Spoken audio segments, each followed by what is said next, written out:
So it's that time again to reflect on all the wonderful trips I went on over the last year, the year of 2024. I had a crazy year when it comes to the hobby. I got to go on multiple pretty cool trips. I went to Florida. I went up north in northern Ontario to an old silver mining area. And I went to a bunch of other locations as well, meeting new friends and just collecting a bunch of wonderful specimens. And so let's get to them. There's more specimens to show you than what's in front here. I'm going to go by location, basically. I just didn't have enough space because I found so many awesome specimens. So let's get to it. Early on in this year, in April, the beginning of April, I went down to Florida for a couple weeks on vacation, and I did some fossil collecting there, but also some rockhounding. Well, it's kind of a mix of the both, because this is a calcite clam with lovely honey gold calcite crystals. I was quite happy to have found this. This was the best one I found on that trip. And so I am very happy to have found this. I will put links in the descriptions to all of the trip videos that these specimens are tied to. I will say some of the specimens I will be showing you do not have videos out yet. Those are yet to come. On my way back from Florida, I made a quick pit stop in South Carolina, and I collected quartz at the Diamond Hill mine for a day. And I found some awesome plates of quartz crystals. These are like Smoky, these are like milky skeletal quartz crystals, or they have some slight skeletalization, and then they've got these oxide layers on them, which I find kind of actually nice. Some people don't like these layers. I like kind of the smattering. It kind of gives the piece a little bit more of a pop of color. This is probably one of the best skeletal ones I found, or I think they call these maybe cactus quartz, but these are two nice skeletal crystals in a cluster, and you can see all the stepping and smaller individual crystals growing off of this specimen. This was a surface find, if you would believe it. Now, the Diamond Hill mine is known for their amethyst, and I found one specimen of Smoky amethyst. Now, this individual crystal actually pops out.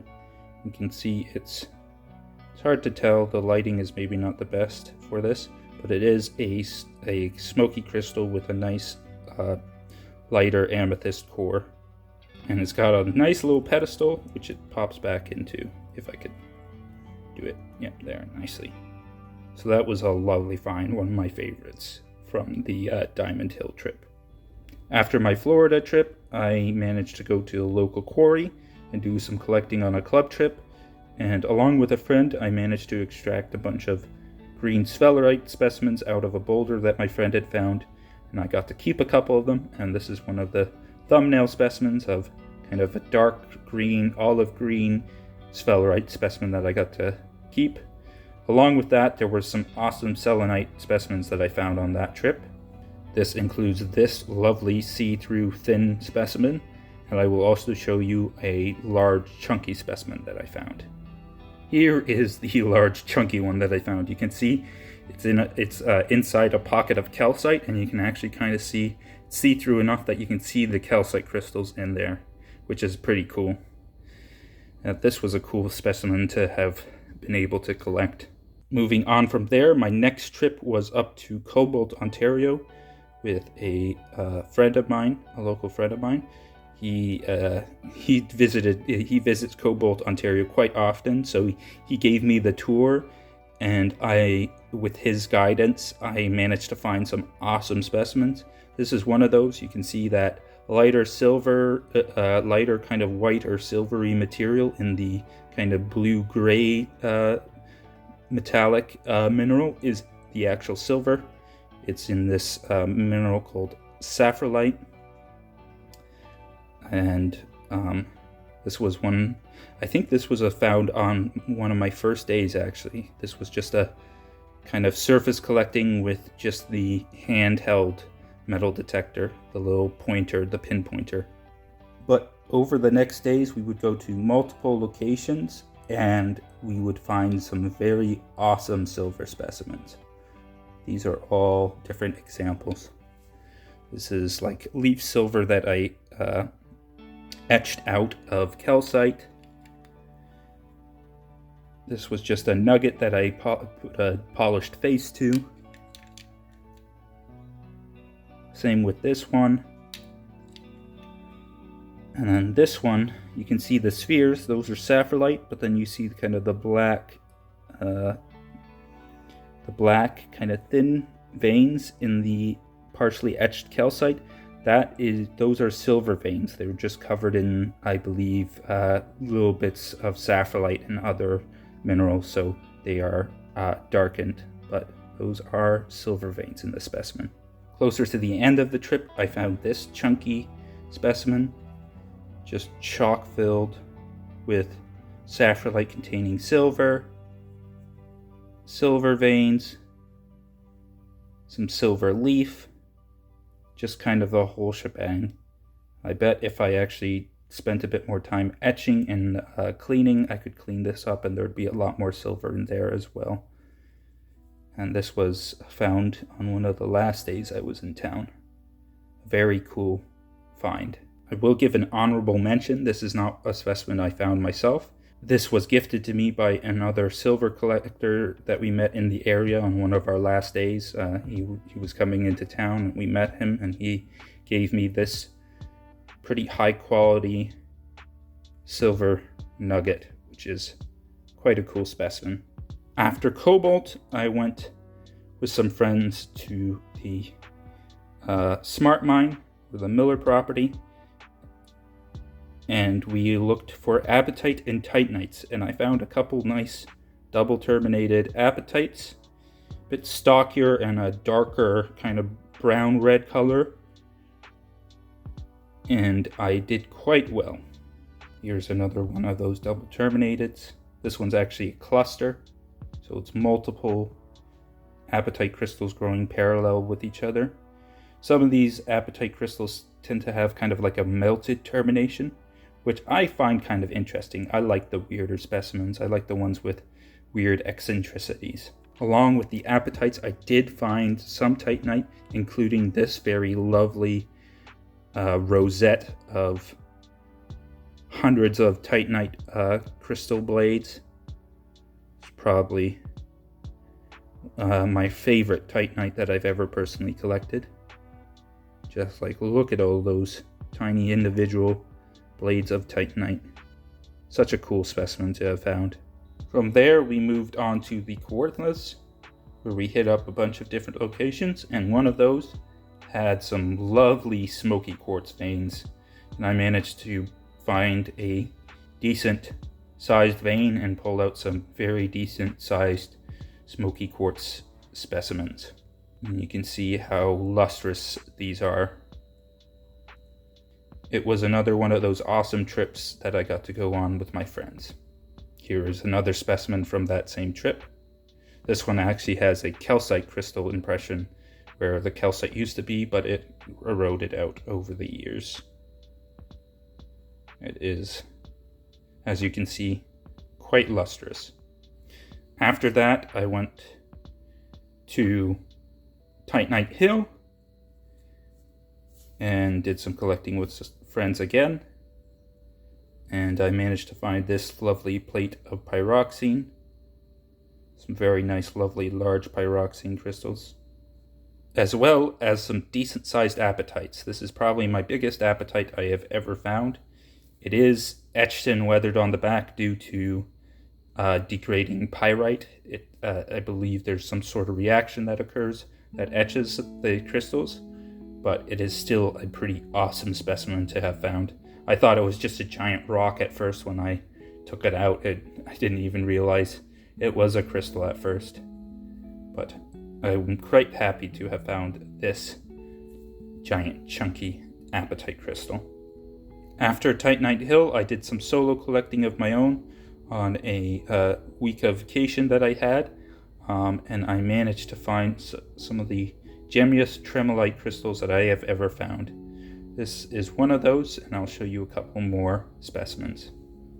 Here are a couple more of the smaller individual crystals. This is just an individual terminated point, but it is quite lovely. The dark green color and the insane luster that it has is just amazing. Then along with some of the individual crystals, I also found a couple nice plate pieces. Some of these I still actually have to do a little work on. This one's going to get a little bit more time in a vinegar bath to just etch the calcite a little bit so it doesn't look as waxy, and just to lightly expose a little bit more of some of the crystals. But you can see there's still that same amazing dark green lustrous crystallization. This one's a bit different as it has thinner bladed crystals. It's even got a little bit of a thin blade of titanite in the corner, but then it has these white, what I believe to be feldspar crystals. But this is another lovely pocket of tremolite crystals that were etched out. And this one I had no clue what was on the inside. I just knew there was a little bit of green and some calcite, and I did a bunch of etching to expose these lovely crystals. A very cool specimen. On that same week, I went to a private claim that I had permission to go collecting on, and I went looking for thorite crystals. Along with the thorite crystals, I managed to find some diopside or pyroxene crystals in the mix, in the pocket I was digging out. And this was one of the diopside, nice sharp diopside crystals I found. Here is another one of the cool diopside crystals I found. A bit bigger, not as well formed, but still very cool nonetheless. And then, of course, some of the thorite crystals themselves, though technically I think they are a mix of thorite with some other radioactive minerals, so they're like a partial pseudomorph, I believe, or not fully thorite. At least they're starting to degrade into other radioactive minerals, but these are two thorite crystals, some of the bigger well-shaped enough crystals that I found on this trip. After that, I had a couple other trips, and along those trips I made a discovery on the side of the road of a dirt pile that had some nice scapolite crystals in them. This was one of the bigger, sharper, well-formed, less weathered scapolite crystals that I found in that pile. And along with that big one, I did find a couple gemmier examples of scapolite in that pile, and this was one of the biggest, gemmiest ones I found. Closer to the end of the summer, I got to go on a club trip to the Dog Lake Occurrence, which is known for having some very nice large diopside crystals. And I found a nice variety of diopside specimens at that location. Here are a couple more cool examples from that trip. Some nice large crystals, and then some ones with nice sharp well-defined crystal structures with a bit of believe maybe it was phlogopite or maybe muscovite. I forget what type of mica, but some of them have these little tiny mica books on them, which is kind of cool. But this was a fun trip. I got to go with a friend, and we both found some cool specimens on that trip. After that, work got pretty busy for me, and so I didn't have a lot of time to collect, but finally I had a little bit of breathing room, so I went with a friend, and we did some collecting at a couple locations. And one of the locations, I found this lovely quartz point with some lovely iron oxide inclusions, and a bunch of kind of little tiny secondary mineralization, quartz mineralization, along with some type of green mineral. It was a cool find, as I basically just dug it out of the ditch of the side of a road. So it was cool to have found it that way. After a bit more work, I got to go on a club trip to Windsor to a couple quarries in that area, and I found some lovely multi-zoned celestine or celestite crystals, going from like a faint blue with a noticeable darker blue kind of boundary zone into a lighter, milkier zone. And then in the second quarry, I found some lovely fluorite specimens. This was one of my best ones I found. I do have a bigger one that I still have to cut up and prep to extract some a pocket of fluorite out, so I'll show you that one as well since we're here. Here is that pocket of fluorite crystals. I'll hopefully be able to extract it properly. I'm going to use my table saw, I'm going to use my stone saw, my trim saw, to carefully trim into it. It seems like a softer matrix, so I'm hoping I can kind of just make some trim cuts and then carefully split along those cuts to kind of extract this nice pocket filled with fluorite crystals. But along with the fluorite, there were also a couple nice octahedral pyrite specimens found. This was the biggest one I personally found. And then, of course, also some very lovely dogtooth calcite. This is one of my more favorite specimens that I found, along with this nice, sharp, well-defined crystal.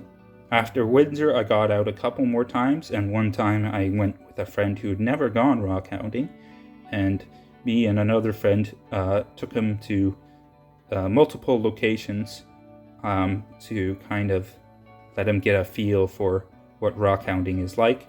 And one of the last locations we went to had these awesome smoky quartz crystals. So they're a little melted. They're not like not all of them were super sharply terminated. I found this one, which is a double terminated specimen. It's just got a bit of wear where it was fitted onto another crystal that kind of broke off, but it is terminated on this end as well. And I just love the kind of the color, because all of the smoky quartz I've ever collected is kind of short, jet black smoky quartz, whereas this is much lighter, kind of. You can see this one is just a much lighter smoky quartz, and so I was quite happy to have found this. And it also happened on a trip where I was taking a friend out for his first time, and he was really enjoying it. So it was just a fun trip and fun memories tied to this specimen. This brings us to the end of the video. Well, not actually the end, just wait. I actually have a giveaway for you guys to celebrate the new year.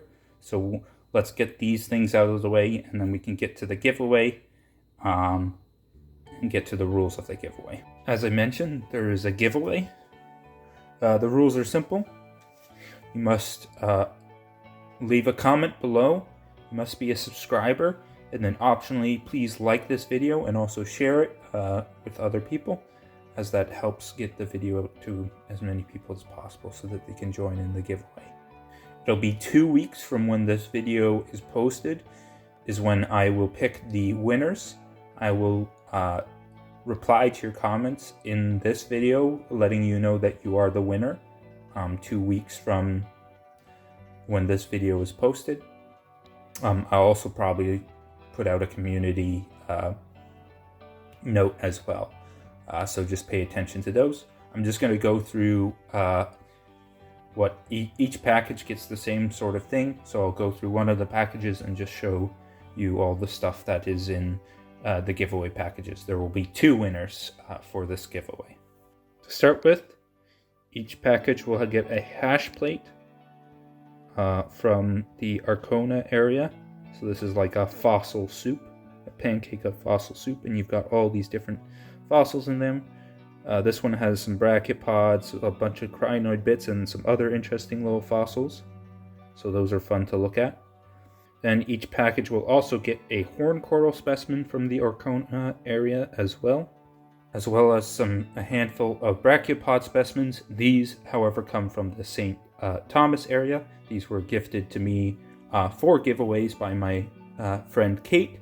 And then a couple shark's teeth, fossilized shark's teeth from Florida. As far as minerals, each package will get 3 chunks of apatite crystal from Titanite Hill, a red apatite point from the Smart Mine, a milky quartz cluster from South Carolina, courtesy of Digging Appalachia, 3 calcite specimens from Schill Drive near Ottawa, 3 diopside crystal specimens from Dog Lake, a small Smoky quartz crystal cluster, a couple pieces of polished, tumbled Amazonite from Norland, Ontario, and a polished piece of peristorite. You can see there's the blue-silver sheen on the top of this piece. So that is what's in both of these giveaway packages. Like I said, you gotta comment below in this video. You gotta be a subscriber. And then optionally, please also like the video and share it around. It helps get it out to as many people as possible. And the winners will be picked 2 weeks from when this video was posted. This brings us to the end of the video. I hope you enjoyed the specimens that I showed you as much as I did. Please, if you haven't already commented below, leave a comment. Let me know what you found the most interesting in your interesting out of the specimens in your comments. I always like to see what people enjoy. And please, folks, just have a wonderful time, and I will see you guys in the next video.